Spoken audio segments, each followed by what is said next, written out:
Welcome back to Sunday Vibes 1 and all. We're back in the pub here to answer your burning questions. It's Chris Hamill, it's Patrick Van Straten joining me today, and there's only one place to start. Of course, it's Manchester City and that transfer ban. The question was sent in by Rasher14. He says, how will Man City's European ban affect the title race for next season? Ooh. Now, Hamill, you did a bit of this on winners and losers, so do you want to give us some context to start with? Okay, before we build to the question. Yes. All right then. Okay, I mean, as of Friday the 14th, Valentine's Day, yes. Many happy returns for Manchester City. UEFA banned Manchester City from the Champions League for 2 seasons until 2022, right? It's got to go to the Court of Arbitration for Sport, CAS, to settle the matter of Manchester City, have contested it, and they say that the evidence in there that supports their claims that they're innocent in all this is irrefutable. Very strong language for someone that have been banned, indefinitely, or remain banned indefinitely. So we've seen some comments since as well, haven't we? Like from Gary Neville saying that UEFA are useless, and he expects this to go into Manchester City's favour. But when your main sources of information are sports reporters and not financial reporters, it can become a little unclear, get a little clouded. However, UEFA's, what they took umbrage with is Manchester City not being able to meet financial fair play from the period of 2012 to 2016, right? When post-football leaks and other things of that nature, I think there were some articles in Der Spiegel as well, they kind of reinvestigated that period, and Manchester City, according to them at the very least, were found to have conflated sponsorship deals. So there was money coming from the larger umbrella of companies that Sheikh Mansour owns. There was actually an instance I read in The Athletic where when they sacked Mancini, they were going to be short for financial fair play, and people within the club were saying, okay, we'll make that shortfall up by rewarding ourselves a bonus, from a sponsor for winning the FA Cup. And then they didn't win the FA Cup and probably had to massage it in elsewhere. But these were the things that UEFA were taking issue with. Manchester City using, the Sheikh's influence at other companies to kind of funnel money into the club. So Manchester City apparently took a bunch of lawyers to the CAS headquarters. They're going to war with UEFA. But the more interesting dynamic now is, what do Manchester City do if there's a 2-year ban or if there's a 1-year ban? The massive difference between those two things. I suppose we'll talk about those two hypothetical situations. But yeah, because this might mean not a player exodus, but it might mean that they lose a couple of key personnel. Yeah. I suppose that's what we're going to discuss, right? Yeah, I mean, Pep being the first one. Do we believe the reports? Obviously, we saw it all across the headlines this week that Pep will stay, even if they get relegated down to League 2. Do we believe the reports that Pep is going to stay beyond his length of his contract into this Champions League ban, or is he going to leave at the end of his contract, as many people have said in the past? Pat, what do you think? I think he'll probably stay at least another year, but I mean, you could argue that if you're Man City and you think you can't convince him to stay until the end of the transfer ban, not the transfer ban, but the European ban, it might actually be easier if he went this summer, because there are going to be so many managers you could feasibly get. Your concern is in 2 years' time, you have no idea what's actually available in the kind of managerial market, and then you're facing a great deal of uncertainty while also probably having to rebuild a squad at that point. Yeah. But Pep, to me, is... I think that Pep will stick around. The bigger concern is how much money they have to reinvest this summer, because they don't just need to replace potential outgoings, they need to add to their squad. They need a couple of centre-backs, and we have absolutely no idea how much money they're going to have, because obviously from now on they're going to have to be extremely clear that they are meeting their financial fair play obligations. Given that these deals have been shown to be inflated, it seems very strange if they're then allowed to continue as they currently are. They're obviously going to have this season's prize money from the Champions League, but the season after they won't have any. These are big issues for them, and so I have no idea. They'll break even this year probably, but I don't know how they break even the year after. So can they go out and buy, even leaving aside the question of whether you can convince top players to come, can they go out and buy those players knowing that they are going to have to face this enormous shortfall in matchday revenue and in Champions League prize money in a year's time? Yeah, and we were talking, weren't we? And Pep's talked about, and Manchester City fans have been talking about, this summer is massive for City. It is the revamped summer. The players that have taken them through the golden era of Manchester City are coming towards the end of their tenure. You look at David Silva leaving the club, probably needs to be replaced. I know Man City fans at home will be saying, well, we've got Phil Foden coming through. I think Pep probably would have bought another midfielder in, if he could, in that role. The centre-back situation is not getting any easier. John Stones has struggled at times this season, and I'm pretty sure Pep would have wanted at least one centre-back coming through the door this summer to partner Aymeric Laporte, who is back from injury, but whenever somebody suffers a serious ACL problem, it's always going to come back to plague him at some stage. So centre-backs were an issue. You could potentially say the full-back area and that left-back slot might be a problem. I know that Zinchenko and Mendy are still there, but could be an upgrade to be had. Aguero is approaching the end of his contract. Leroy Sané is much talked about with a move to Bayern Munich. There's so much upheaval going on. Do we think that the players like KDB, like Raheem Sterling, are now looking at that and going, goodness me, there's massive upheaval, we potentially could be banned for 2 years, now's my time to get out? Because if he doesn't get out now, KDB, and the ban is upheld, he wouldn't rejoin the Champions League until he's 31. Yeah. He'd miss out on all of his prime years in the Champions League. You have to approach this on a case-by-case basis, don't you? And Raheem Sterling's agents already came out to say that he's not going anywhere. And you imagine that his future's is tied to Pep's, whatever Pep does. I think Raheem Sterling more so than most, because he's like the pet project of Pep, isn't he? He's Pep's golden boy. It's a little bit different maybe with KDB, although City can just take a very militant stance on retaining their best player, can't they? They don't need, to sell him. But having just been out for the best part of a year, and the fact he's 29 will probably weigh heavily on him personally.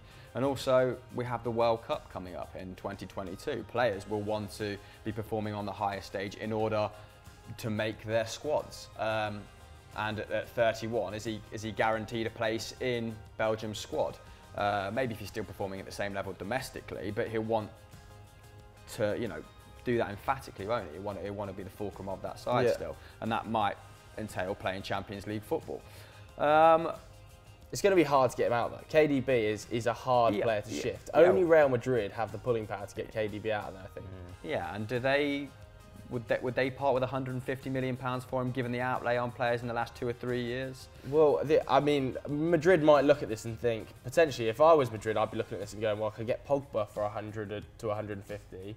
Maybe I could get KDB for 50 million extra. Or a Bayern. Bayern had set aside a huge amount of money to potentially go and get Coutinho. If they decide not to spend that, I would probably rather have a De Bruyne now, who was obviously amazing in Germany, and they tried to get him at the time, than a Sané coming off a really quite serious injury. I do think, though, if you're KDB, I think that the domestic success might be enough to keep you there. Because I still think they're going to be competing for titles. We'll come on to the rest of that question that was asked at the start by Rasha, but I think the domestic success could be enough to keep KDB, whereas like a Leroy Sané, who was considering leaving anyway, this, I think, is probably it. He's going to go. Well, and a year left on his contract. He has all the power there. But you also feel like the calculus has changed if they win the Champions League this season. If they win the Champions League this season, I think it would be so much easier to convince these guys to stay. If they don't win the Champions League, then some of these people who are 28 will probably think, maybe I will never win it if I don't leave now. And then you might have a much more kind of fractious squad. And Sergio Aguero is 31. If he doesn't win it this season and he stays at City, he's probably accepting there that he's never going to win it. Unless he has a miraculous sort of 34-year-old period at Juventus or decides that PSG is an option for him then. And really prolific number 9s are in short supply. So a club who has short to medium-term ambitions of winning the Champions League and thinks that getting a player like Aguero might push them over the line would maybe consider bidding something that's probably disproportionate to his age. Would Man City be tempted to sell at 50 to 60 for a 31-year-old Sergio Aguero? I mean, going through all this tumultuous period, probably not. But I mean, one thing is clear: they need to strengthen, like you said, in order to compete domestically, to then keep those players happy, right? But in order to recruit a sufficient amount or players of sufficient calibre, they'll need to pay the top wages, which isn't aligned with meeting FFP, I guess, especially in the absence of Champions League football. Because last year they made £10.1 million profit. And this was despite making £77 million in revenue from the Champions League. They're a club that is geared towards Champions League football. Like, their infrastructure is dependent on having Champions League football. So the number one thing that would take a hit if the ban was upheld, at least for a year, or 2 years is much more dramatic, is recruitment, right? It might be a case of just getting by with what they have for another season. And does a 29-year-old KDB think he's going to win the league in a side where 35-year-old Fernandinho is playing as the leading centre half? Yeah, I mean, where do we think they need to recruit then? Are we saying centre backs, probably attacking midfield to replace Silva? Maybe. Maybe a winger to replace Leroy. But you would think though that if resources are kind of straightened, then I do think that that's the situation where you can say, okay, right, we're not going to go and get somebody to replace Silva, and we will rely on Foden there. Whereas the centre back that's quite a big concern. Huge concern. On the wing, I think you can probably cover somebody with whatever money you get from Sane, and you could, if you wanted as well, use Aguero to get somebody else. Like if you like Vinicius or you like Jovic at Real Madrid, maybe you can use him as bait to get one of those guys. If you want a midfielder, like maybe you could try and get Rabiot out of Juventus in exchange for an Aguero, like something like that you could do. So I do think that they certainly have ways of making these moves, but it's just genuinely impossible to say. Like I literally have no idea how much money. I don't think the wages are an issue, like in the sense that they'll still be paying better wages than the majority of Europe. Yeah. And they'll probably offer people really, really tasty bonuses for when they get back in the Champions League. Yeah.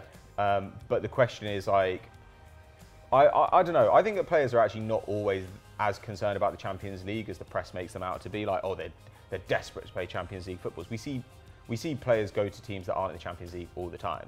But different dynamic for players over 25 though, over 26, isn't it? I guess. Yeah, but they don't need to go for players over 25 or 26. Like they could go in terms of them wanting to feature in the Champions League. Like a KDB, I imagine, will be pretty insistent on Champions League football at this point in his career, whereas like Gabriel Jesus, could chill for the next couple of years and still be accumulate 10 years worth of Champions League football. Sure, but when it comes to recruitment, like I mean, we see like a Upamecano, for example, linked with like Man United and Arsenal. Yeah. If City came in, like that's definitely a so they'd be going for youngsters, right? Who not that wouldn't affect as much. Not necessarily youngsters, I think, but like almost no clubs in Europe really, with the exception of Real Madrid and to a degree Barcelona, like can match the wages Man City can. Like, so I still think that those players will be convinced. Like, when you look at the players who Man United and Arsenal have signed while being out of the Champions League, like I think that City still have quite a lot of pulling power, and Pep still has quite a lot of pulling power. Like, yeah, Pep for sure, yeah. Yeah, I don't think they'd be recruiting 28-year-olds anyway. It's not something they've tended to do in the past. But they would have to make up if they were going for a bona fide superstar, which is probably out of the window now. They would have to make up for that lack of Champions League football with conflated wages, right? Yeah, they're going to have to be really smart with their recruitment. I mean, they've quite rarely gone for like a ready-made superstar. They have historically been pretty smart with their transfers, haven't they? And I think they probably are looking to move away from that, as everybody across Europe is really looking away from that model of signing the ready-made superstar, signing a £150 million player, because very rarely does a £100 million move actually work out. But do they need that player to bridge the gap with Liverpool? I don't know in whether... terms of staying there domestically? Not necessarily, because I think some of their better transfers in recent times have actually been the more sort of middling ones. Maybe that's just because prices have shot up sharply over the last couple of years. But I think there's plenty of value still to be had in the market, particularly if let's say Upamecano has that €55 million release clause from RB Leipzig.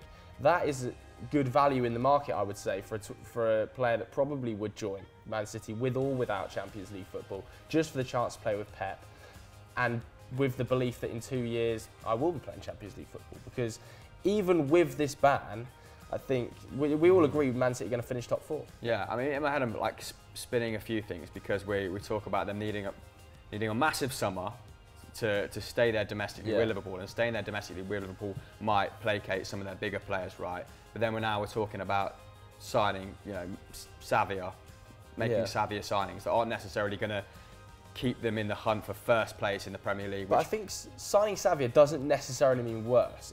It means that you can't go out and spend the 120 stay as million. Competitive as they are now, but you does it make them compete more for a competitive? Sancho? You can't go and compete for a Sancho. But I think they are competitive. Like I think like when you look at how they actually play, like I think that they're certainly not far off Liverpool's level, if off it at all. And next season, if they don't have Champions League football, like they can really dedicate their first team to playing hard in the league. Like, I mean, that actually will be an advantage domestically, that they won't have that football to contend with, or Europa League football to contend with. They will really only have the league to concentrate on. But yeah, when you look at some of their biggest success stories, like they paid a lot for Laporte because it was a release clause, you know, because it always is, like getting somebody out of Bilbao. But he wasn't like a superstar. Like nobody really knew who he was. He wasn't even playing for the French national team when they bought him. Like, and even Bernardo Silva, like, yeah, there was competition for Bernardo Silva, but Bernardo Silva was nothing like the player he is now when he was at Monaco. And you do just back Pep, don't you, to turn what is a 7 out of 10 player across Europe into a 9 out of 10 player within a season.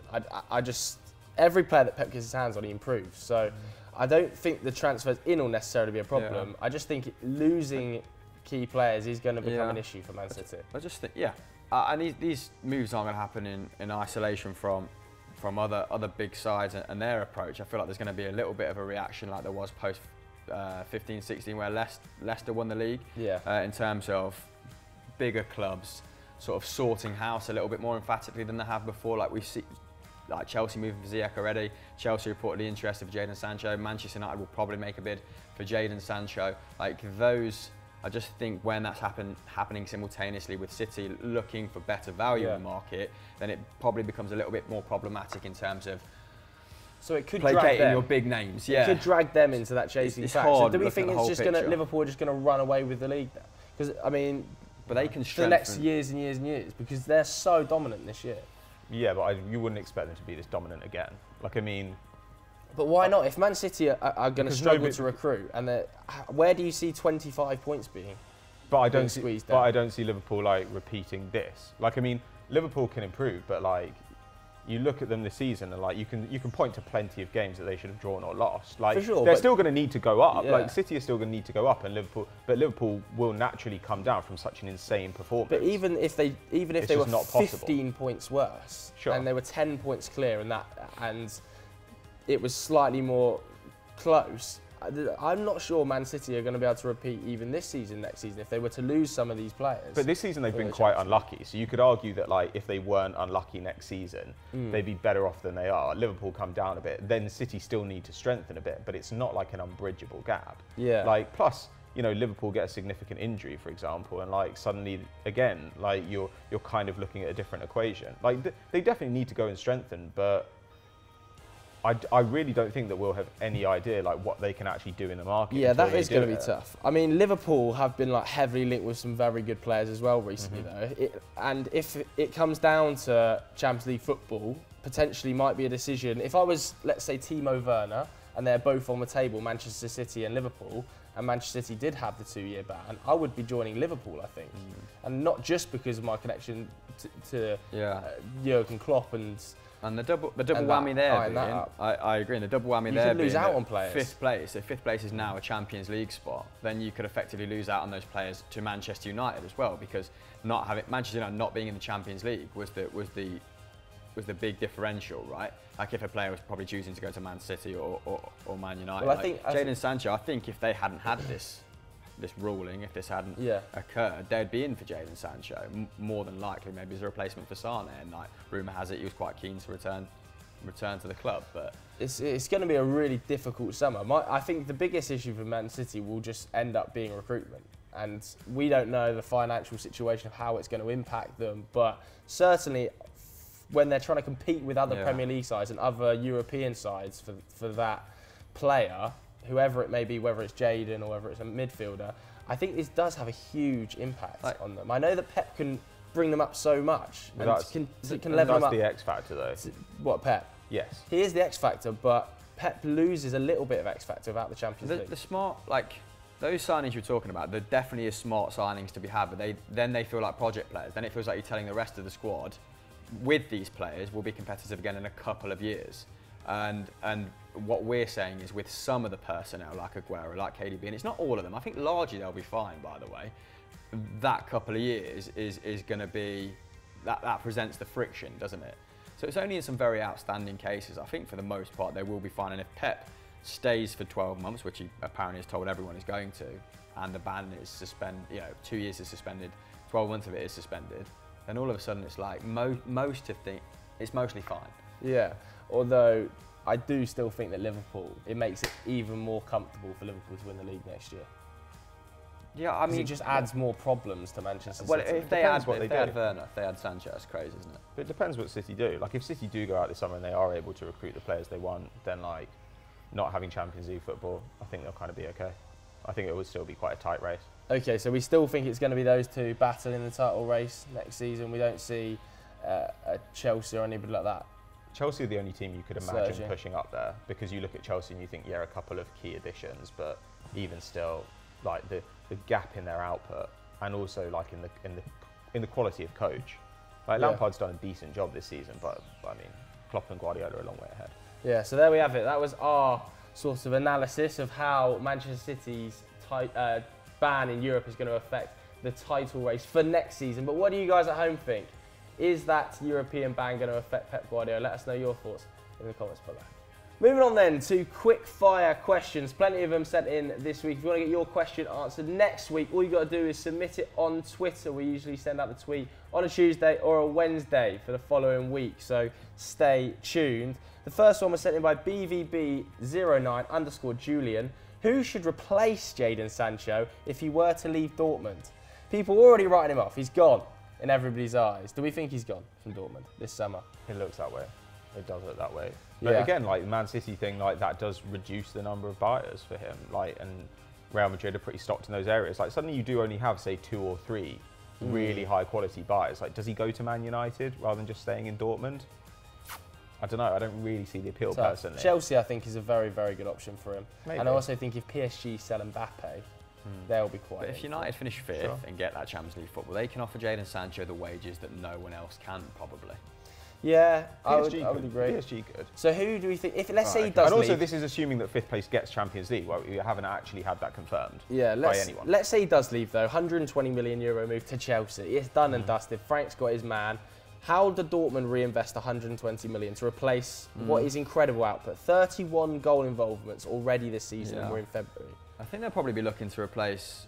I think the smart thing would be looking to replace Royce in the long term, right? He's like 30, 31. It feels like Jayden Sancho's meteoric rise in his sensational output, which is, I think his expected goals and assists this season is like 0.9 per 90, which is, like we're saying, truly elite, has been a bit of a bonus.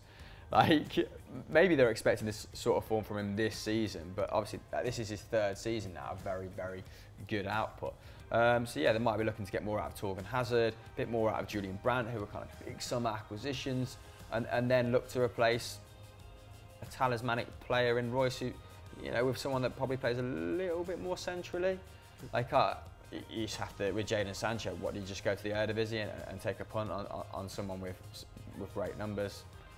Perhaps, but yeah, it's we're talking about the next Jayden Sancho Redis. Well, they've got Erling Braut going forward, haven't they? So they've kind of got the next goal scorer, I think it's fair to say. So maybe you don't need to get quite as many goals out of the replacement for Jayden Sancho, because Haaland is going to come in and score 20 a season. I think the option for Dortmund is how they've approached Hakimi. I think is to go to a Madrid and say, you've got a surplus of talent in these wide areas. Vinicius isn't getting the minutes you thought he was going to. Can we have him on a 12-month loan deal? He's not playing every game. We can definitely improve him, as we've done Hakimi. 2-year loan deal with an option to buy potentially. I think that's the smart thing to do if I was Dortmund. I don't think I'd try and reinvest it in a £60 million player. That would be very anti-Dortmund. So yeah, I would go to Madrid and I'd say how much for Vinicius, I think. Well, and Favre seems to love Gio Reyna. You know, like little 17-year-old Gio Reyna, like playing and getting an assist last night. I'd expect he'd get more minutes, but yeah, they'll probably do the same stuff as normal. Like, the good thing about the Bundesliga is players just tend to move up the ladder. Yeah. So they, as far as we, you know, they went and got Torgan Hazard out of Gladbach when he was like their star player. It's entirely possible that someone like Marcus Thuram has like a reasonable buyout clause at Gladbach, and if Marco Rose were to leave, then suddenly there are players, you know, or you look at Bologna, there's Riccardo Orsolini, who's having an unbelievable season, be perfect for them, he's like 22. Kostic, I mean, he's much older, but he's having a great season as well, isn't he, Philip Kostic? But yeah, there's plenty of options, I think is fair to say, for a Jayden Sancho replacement. Who would yours be? Again, let us know in the comments below. You've got a big old wage, a big old fee for Jayden, so you can spend it on who you want. Cameron Smith 10 says, can one of Wolves, Everton or Sheffield United make a late charge and finish in the top 4?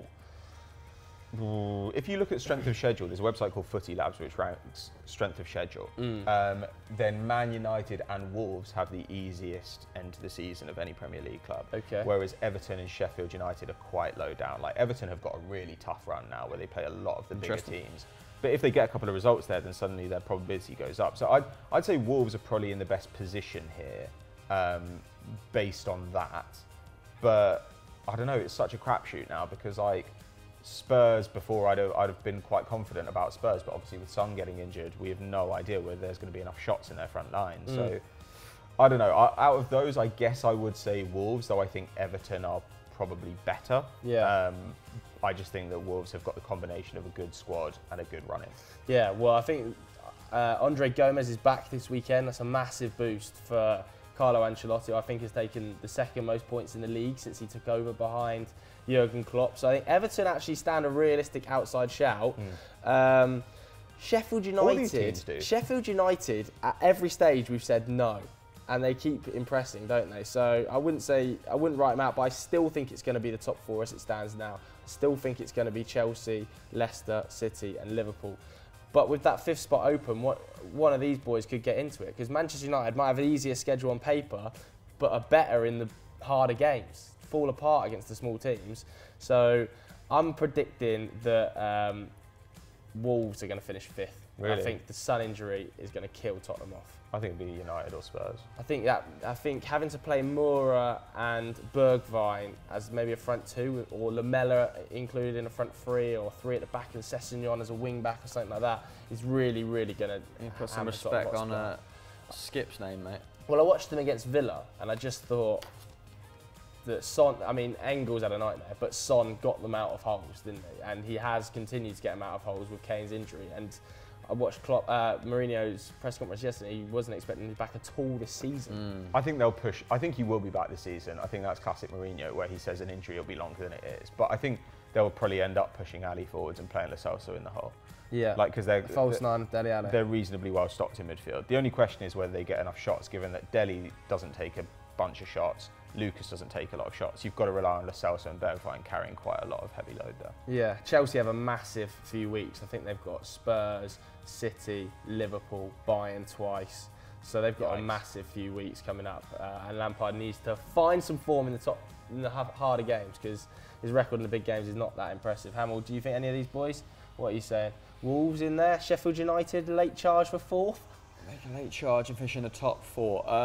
No, I think I said on Football Social that it's going to be Liverpool, Manchester City, Leicester. Pre-Son injury did back Tottenham to sort of usurp Chelsea in the run-in, but that does change things pretty dramatically. I'm not sure how close Harry Kane is to coming back. Probably mid to late March at the very earliest. Will that be too late by then, perhaps? So maybe Chelsea, then Tottenham, and Tottenham just finding a way. Yeah, I would agree. There's some weird like country music going on in the background. Okay. Sadio's hairline says, how likely is it for Lazio to win Serie A? Sadio's hairline. Do we think they can do it? They could, but I don't think they will. It would be glorious though, wouldn't it? Sarri can't even win it with Juve. I mean, that would be delightful. If Lazio won it, I think neutral football fans would be absolutely loving it, wouldn't they? Just to see Juve usurp for once. But Conte's Inter making a strong old claim as well. What do we think? What do you think, Hamill? Can they do it? I mean, it's very dependent on Ciro Immobile maintaining this like unbelievable output. What is he's over one goal and expected goals and assists per 90 at the moment. Luis Alberto's been the outstanding creator the last couple of years now, so I suppose it's not just Immobile. Luis Alberto is that supply line as well, but they are just reliant on two or three players in a sense that Inter strengthened well. They added squad players in January. They could probably deal with injuries better than Lazio. Juve could as well. In the best case scenario for Lazio, if everyone stays injury free, I don't see why not. Okay. Prediction though, is that top spot in Serie A, who wins it? God, Juve, maybe. I think Juve. Yeah. As sad as it is. Man, as much as I'd like to see Ashley Young and Lukaku lift that trophy, I'm saying Juve. That would be great. Yeah, not actually on. I'll go with you. Okay, Stat Scout says, which managerial appointments do you expect / recommend for clubs across Europe this summer? A very wide question. Pretty meaty question. Do we think... Let's go to Bayern first then. Hansi Flick hasn't been offered a new contract yet. Do you think Tuchel is the right man? Lots of chat about that. Pochettino's still available in the market, although obviously Bayern can't favour him because he was available when they appointed Hansi Flick on a 6 month. So, Hansi Flick long term with Tuchel, or do they look elsewhere? Where do you think, Pat? I would have probably gone and got Poch. Yeah. Actually, no, I guess there's the money factor. But yeah, I'd probably go for Poch in the summer, but Tuchel would be perfectly good, or Marco Rose even. Like, look, there are loads of good options for Bayern. Yeah. Hamster? I think that a lot of people will be looking at Getafe's Bordalas. Like, he's been consistently very good with them, punching well above their weight, aren't they, at that club. If you were just making that very Bayern specific, I wasn't there. Thomas Tuchel, like, I think he's probably a bit sick of life at PSG. Yeah. He certainly looks just a little bit apathetic with the reactions of, you know, Mbappe every time he comes off, or every time Neymar does something ridiculous on the pitch.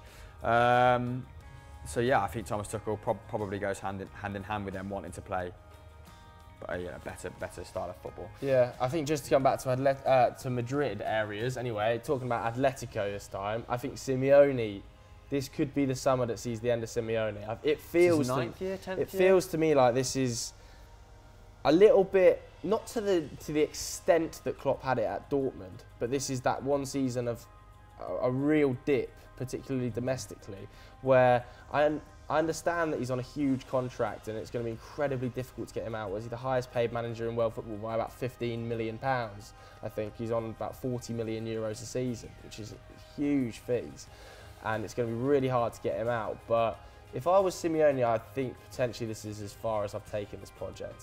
2 Champions League finals, yeah. 1 my league title. But I feel where surely there's other options, and if that PSG role became available.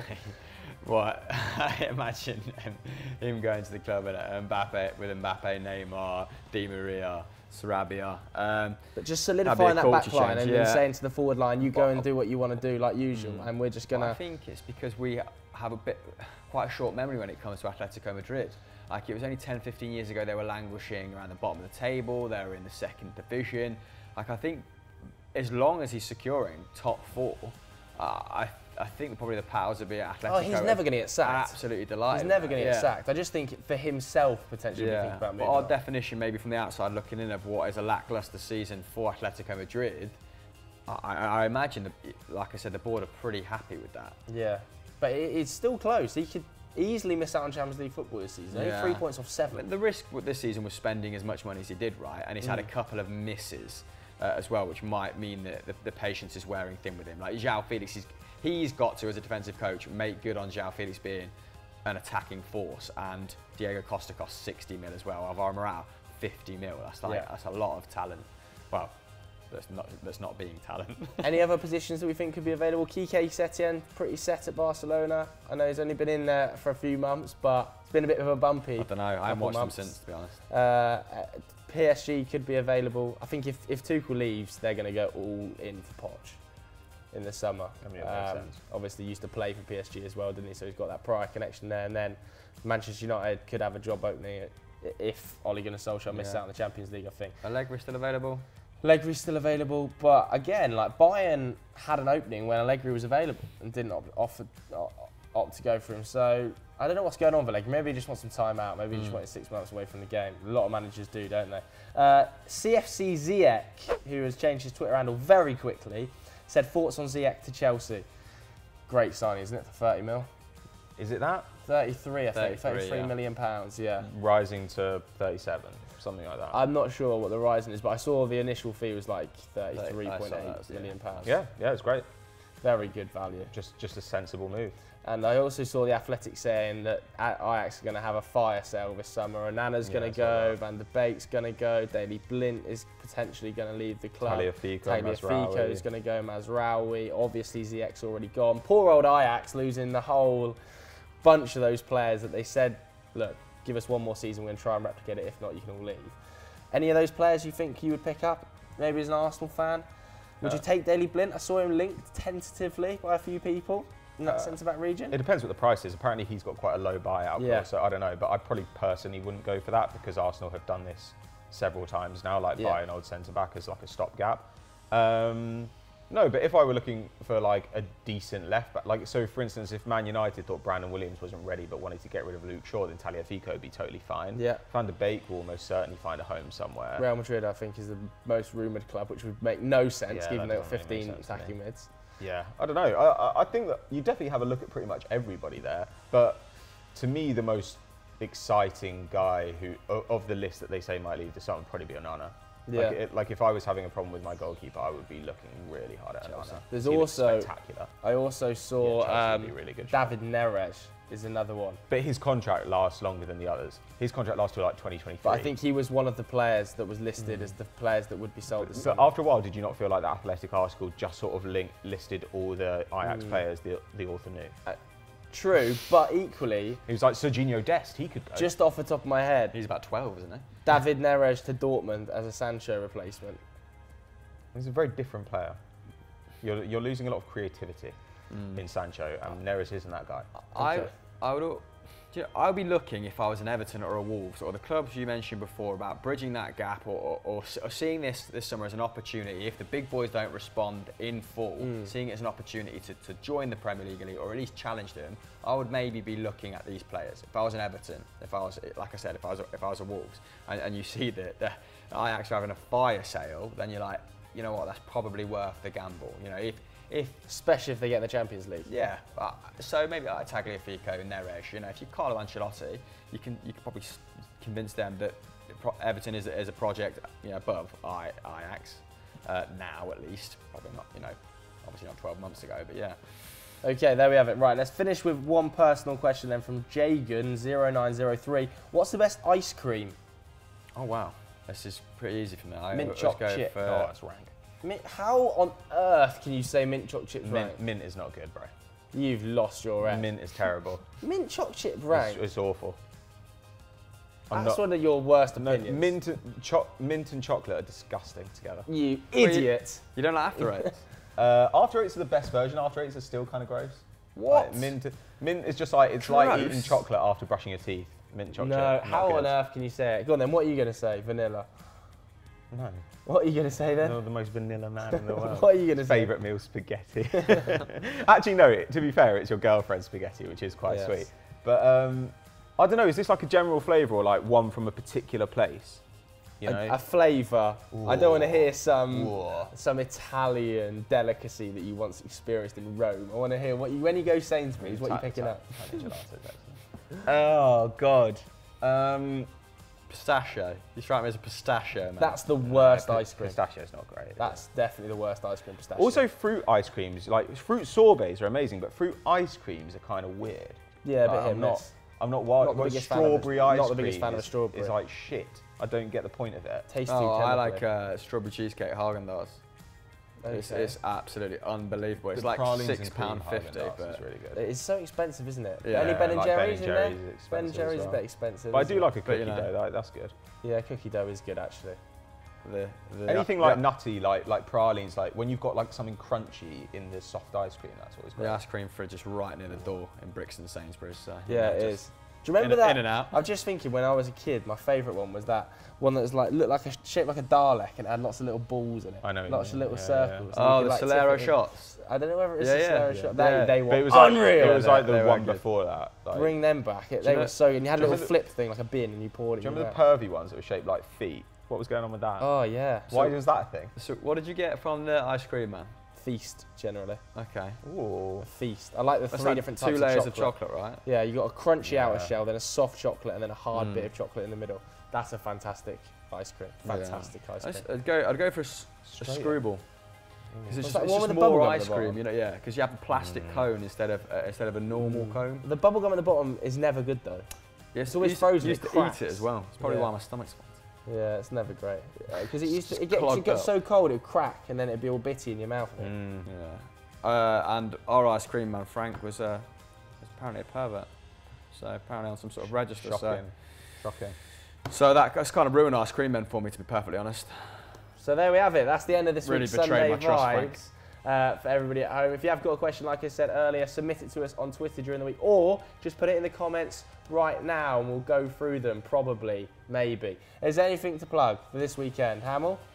We have, of course, plenty of Stat Wars, plenty of podcasts, big backlog of content. We just want something else to happen in the world of football that doesn't involve Manchester City being banned. Yeah, what's the podcast on this week, Pato? We take a deeper look at that. If you want some more information on Man City and like what their summer could look like, what the future could look like, then that's a good place to go. There we go. So basically get an extended version and a better version of this on the podcast app right now. You can click the link in the description below to download that. Yeah, thanks very much for watching. Auf Wiedersehen.